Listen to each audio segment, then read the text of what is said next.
Hey, I'm going to start off with the stuff that I missed last week.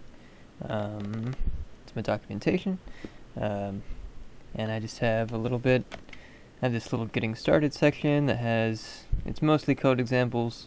I'm not sure if it's too much code and not enough talking about the code, but yeah, it just kind of walks you through loading, shows you how to do scenes, how to derive from the scene object, and there's some example game objects here. Tells you how to register and deregister for updating, and what you should do. You should only render in the draw. Talks about the scene entry, scene exit. And then you can go and read more about alarms and the other upbles, if you would like, but it's in its own little sub thing, so it's not implied that those aren't really necessary, for a game. And then changing a scene, and then I figure with that, someone might be able to get what they need. I have smaller documentation for a lot of the kind of like an API documentation, but it's mostly examples, and again, not a lot of talking about it. It just kind of says what it does and a use case. That was just kind of my first pass of all of this documentation. Was just kind of show you how to use it, and hopefully you can figure it out. But I'm hoping to change that.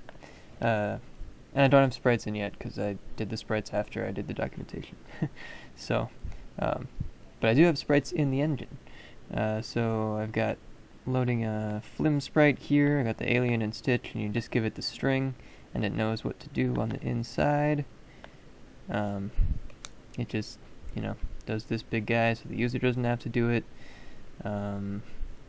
These are default keys, okay, this model isn't.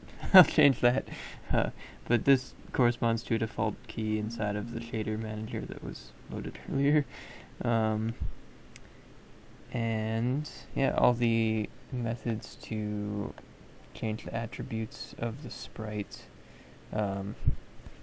are what you would expect. I can show you that they are doing something.